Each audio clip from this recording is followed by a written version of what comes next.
Dengan Risha Lutfianova ada? Iya. Baik Risha, selamat bertanya sebelumnya. Nah di sini tuh tersedia 3 kursi ya Risha. Nah Risha boleh memilih dari ketiga kursi ini di mana Risha akan duduk. Risha akan merasa nyaman gitu.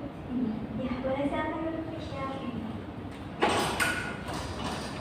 Nah dari kedua kursi yang tersisa ini ya, di mana ibu boleh duduk supaya proses konseling ini Risha merasa nyaman gitu. Ya sebelah sini. Baik, apakah posisi duduk Risha saat ini sudah merasa nyaman? Sudah. Ya, apakah posisi duduk ibu saat ini sudah terlihat nyaman? Sudah. Atau kurang geser ke kiri atau ke kanan? Cukup.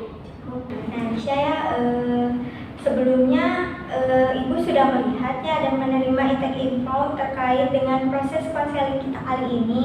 Nah, terima kasih juga ya Risha sudah berkenan hadir pada proses konseling kali ini. Dan sebelum kita memulai sesi konselingnya, alangkah baiknya ibu mengetahui dulu ya biodata dari Risha selain daripada intake info itu boleh. Oke. Perkenalkan dulu, nama saya Risha Lutfia. Saya dari mahasiswa Universitas Muhammadiyah Tasikmalaya. Saya sekarang di semester 3. Cukup mungkin ya Ibu? Iya, cukup. Nah, ibu juga memperkenalkan diri ya. Nama ibu Nadila Triwardani. Di sini ibu sebagai konselor yang akan membantu proses konseling Risha pada siang hari ini. Nah, untuk mengenai informasi layanan bimbingan konseling ini, Risha mengetahuinya atau mendapatkannya lewat platform apa? Di laman Instagram. Laman Instagram. Kalau boleh tahu dari akun siapa ya? Dari akunnya Edupotensia. Edupotensia, baik. Nah, Risha, sebelumnya mengapa ingin melakukan proses konseling ini? Jadi saya itu ada permasalahan yang mungkin saya bisa handle permasalahan itu sendiri. Jadi saya datang ke sini. Semoga dapat pencerahan juga dari ibu gitu selaku konselor. Ya. Jadi Risha memiliki kekhawatiran ya terhadap masalah-masalah tersebut dan ingin mengungkapkannya pada proses konseling kali ini. Nah, ya, apakah pada proses konseling kali ini boleh ada pihak-pihak lain yang mengetahui seperti halnya kayak orang tua atau teman-teman atau bahkan pasangan Risha sendiri? Enggak, tidak boleh. Tidak satupun ya. Baik, berarti hanya ibu saja yang boleh mengetahui ya proses konseling kali ini. Nah, baik. Berarti sebelumnya Risha apakah sudah mengikuti atau pernah melaksanakan proses konseling atau tidak? Belum. Nah, dikarenakan Risha perdana ya mungkin pada proses konseling kali ini, apakah ada yang ingin kita sampaikan dan ingin tanyakan terhadap ibu? Udah cukup. Nah, dikarenakan mungkin takut ada kekeliruan juga ya terhadap Risha, atau mungkin Risha juga kayak bingung apa sih proses konseling, bagaimana prosesnya. Nah, ibu izin menjelaskan sedikit ya. Nah, proses konseling ini di mana ada pemberian bantuan serta bimbingan kepada seseorang atau klien yang di mana kliennya itu adalah Risha sendiri yang pada saat ini. Nah, di mana untuk mengatasi permasalahan tertentu melalui diskusi dan untuk memecahkan suatu permasalahan terkait dengan situasi yang dialami. Nah, baik. Apakah ada yang ingin Risha tanyakan terlebih dahulu? Cukup sih. Cukup. Baik, mungkin itu saja ya. Nah, baik. Sebelum dimulai sesi konseling, ada asas-asas yang mungkin akan ibu sampaikan. Di sini ada 3 asas ya, asas kerahasiaan. Nah, dimana yang tadi ibu tanyakan ya, boleh ada yang mengetahui atau tidak? Kalau misalkan Risha-nya tidak boleh ada yang mengetahui ya, satu orang pun itu. Nah, ibu akan menjaga asas kerahasiaan ini. Hanya ibu saja yang mengetahui ya, dan Risha mungkin ya sebagai klien. Nah, di mana juga ada asas keterbukaan, di mana Risha bisa bersikap terbuka dan memberikan keterangan mengenai diri Risha sendiri untuk menerima informasi dari Risha ya, ibunya sendiri gitu. Nah, yang ketiga tuh ada asas kesukarela, di mana Risha tuh memberi menerima ibu lah, menerima ibu mengetahui apa yang Risha informasikan. Dan sebelum mulai proses konseling kali ini, alangkah baiknya kita refleksikan diri terlebih dahulu ya. Risha, coba tenangkan dulu pikirannya, tarik nafas dalam-dalam. Apakah sudah merasa nyaman? Sudah. Baik, mari kita mulai ya sesi konseling pada kali ini. Nah, baik Risha, apa yang membuat kamu tuh perlu untuk melakukan proses konseling kali ini? Jadi akhir-akhir ini tuh saya kan lagi semester 3 nih, menuju ke semester 4, dan saya merasa gelisah dengan keadaan yang saya alami sebelumnya. Banyak hal yang tidak berjalan dengan sesuai dengan ekspektasi yang saya pikirkan sebelumnya, dan itu akan membuat jalan saya ke depannya itu bagaimana. Kamu gelisah dengan keadaan yang kamu jalani saat ini, nah mempengaruhi keadaan dan untuk kedepannya ya, yang mana tidak berjalan dengan sesuai dengan ekspektasi kamu gitu. Nah, apakah ada hal selanjutnya?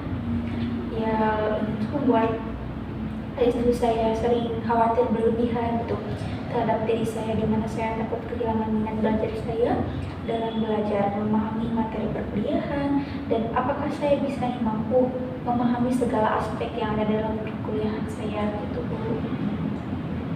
Kamu khawatir terhadap diri sendiri mengenai minat belajar ya dalam proses perkuliahan yang kamu alami saat ini. Lalu apakah ada hal yang mungkin kamu rasakan untuk selanjutnya? Iya, jadi saya itu selalu sedih dan kecewa juga saat ada mata kuliah yang saya tidak pahami dan saya tidak bisa gitu. Saya tidak sukai, lalu dari sanalah saya itu kehilangan minat belajar, karena jika dipikirkan terlalu mendalam mengenai mata kuliah tersebut itu saya merasa pusing juga dan emosi, dan tidak keluar aja gitu, emosi aja gitu kalau udah ada mata kuliah itu saya kan nggak ngerti ya saya teh, jadi menghambat gitu sesuatu hal yang lain, mau menghambat juga ke mata kuliah yang lain dan aktivitas yang lain juga. Kamu sedih dan kecewa ya, tidak bisa memahami mata kuliah yang kamu tidak sukai mungkin ya, yang membuatmu marah dan menjadi emosian seperti itu ya. Lalu apa yang kamu rasakan setelah hal itu terjadi pada diri kamu sendiri? Jadi saya itu jadi terbebani oleh mata kuliah statistika, dan sebelumnya saya tidak mengerti gitu, gimana mata kuliah tersebut, dimana pada hari dimana mata kuliah tersebut itu saya enggan untuk mengikutinya, dan juga tidak ikut serta mengerjakan karena ketidakpahaman saya terhadap mata kuliah tersebut. Jadi karena pas udah lihat juga malas gitu pada mata kuliah tersebut gitu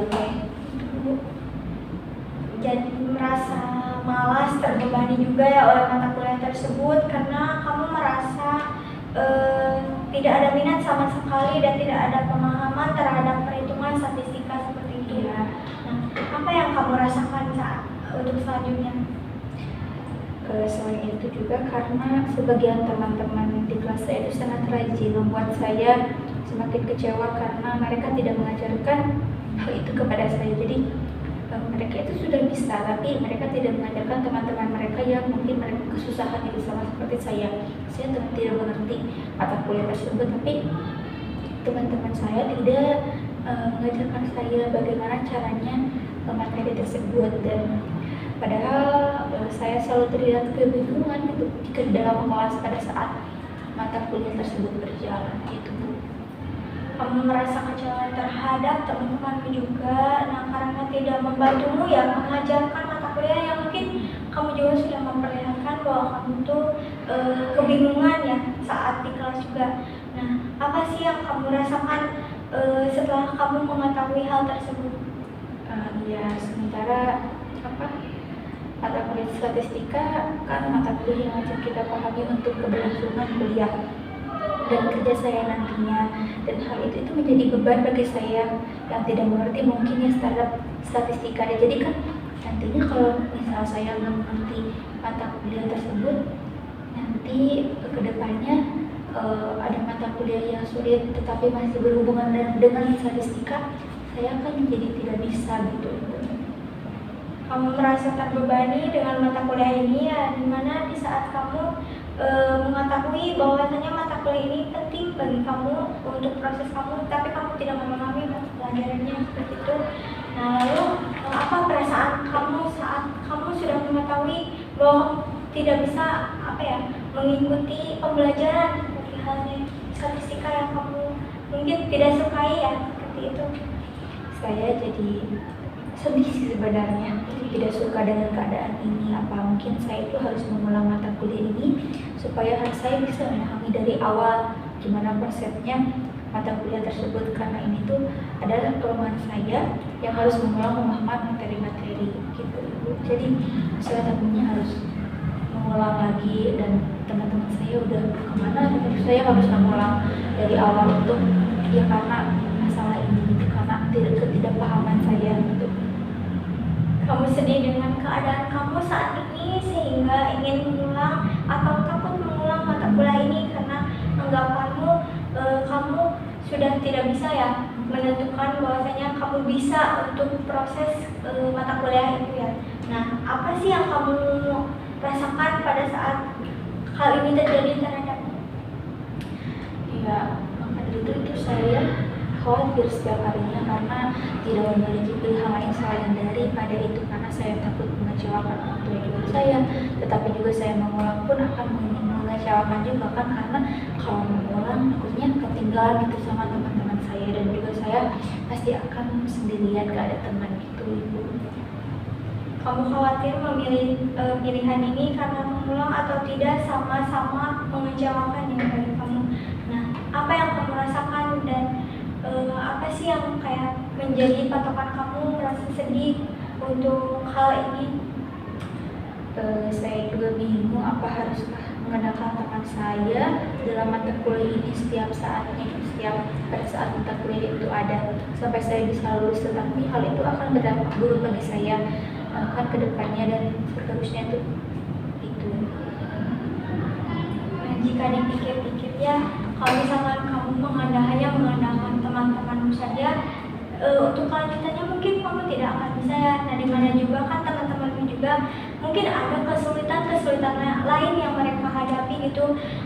Mungkin saat ini Risha menghadapi kesulitan dalam statistika, siapa tahu juga teman-teman Risha itu mengalami kesulitan dari proses-proses yang lainnya gitu, dari mata kuliah yang lainnya. Nah, baik bisa Ibu simpulkan juga bahwa Risha itu mengalami kekhawatiran terhadap diri Risha sendiri dalam permasalahan pembelajaran untuk karir Risha ke depannya ya. Nah, di mana Risha belum begitu memahami mata kuliah statistika ini karena bagi Risha mata kuliah ini sangatlah rumit, penuh dengan angka dan membuat Risha sedikit tidak nyaman ya. Nah, baik, apakah ada hal tertentu yang membuat Risha semakin yakin menghadapi situasi ini? Mungkin untuk keyakinan dari diri saya itu harus mencoba berani ya untuk memulai daripada saya akan seperti ini. Jadi saya gak boleh stuck dari satu sisi saja gitu. Saya harus mata kuliah statistika ini dan memahaminya dengan menyukai terlebih dahulu mata kuliahnya. Ini adalah langkah yang baik ya, dimana Risha tuh mencoba memulai membangun rasa percaya diri Risha dan menyukai mata kuliahnya terlebih dahulu. Nah, dimana mengidentifikasi cara-cara supaya Risha lebih tenang menghadapi mata kuliah statistika. Nah, apa yang ingin kamu capai untuk situasi kedepannya?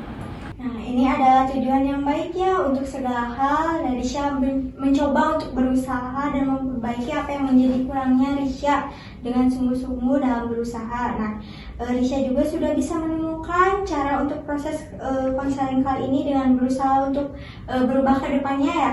Nah, lalu apakah ada yang ingin Risha sampaikan pada proses konseling kali ini? Cukup, mungkin ke depannya saya bisa semangat juga dalam menjalankan aktivitas, apalagi kalau ketemu sama mata kuliah statistika ini, dan saya juga lebih giat belajar juga, dan saya juga harus keluar dari zona nyaman saya untuk kedepannya. Nah, jika diskalakan ya dari pertama kali Risha konseling sampai dengan sekarang akhir penutupan, di skala berapa Risha akan memberikan proses konseling kali ini? Di skala 4, baik.